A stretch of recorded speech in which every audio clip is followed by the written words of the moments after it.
ഓ രക്തസാക്ഷിയായ ദൈവസഹായം, ഭാരത മണ്ണിലെ ആദ്യത്തെ സാധാരണക്കാരനായ രക്തസാക്ഷി, ക്രിസ്തുവിൻ്റെ സ്നേഹത്തിനു വേണ്ടി അങ്ങ് മനസ്സോടെയും ക്ഷമയോടെയും പീഡകളും പീഡനങ്ങളും സഹിച്ചു, ജീവിതം ത്യജിച്ചു.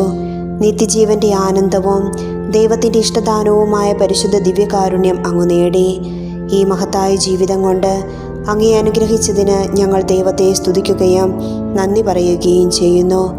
സമ്പത്ത്, പദവി, പേര്, പ്രശസ്തി, പ്രതാപം തുടങ്ങിയ ലൗകിക സുഖങ്ങളെല്ലാം ഉപേക്ഷിച്ച് ദൈവരാജ്യത്തെക്കുറിച്ച് പ്രസംഗിക്കുന്നതിനായി അങ്ങയുടെ ജീവിതം അങ്ങ് മാറ്റിവെച്ചു. ക്രിസ്തുവിൻ്റെ യഥാർത്ഥ ശിഷ്യൻ എന്ന നിലയിൽ അങ്ങ് സുവിശേഷ മൂല്യങ്ങളും ഭൂമിയിലെ എല്ലാ ജനങ്ങളുടെയും സമസ്തവും സാഹോദര്യവും അങ്ങ് പ്രായോഗികത്തിൽ വരുത്തി. എല്ലാ ലൗകിക സുഖങ്ങളും ഉപേക്ഷിച്ച് അങ്ങേ അനുഗമിക്കുവാനും ദൈവരാജ്യത്തിൻ്റെ മക്കളായി ജീവിക്കുവാനും ഞങ്ങളെ സഹായിക്കണമേ.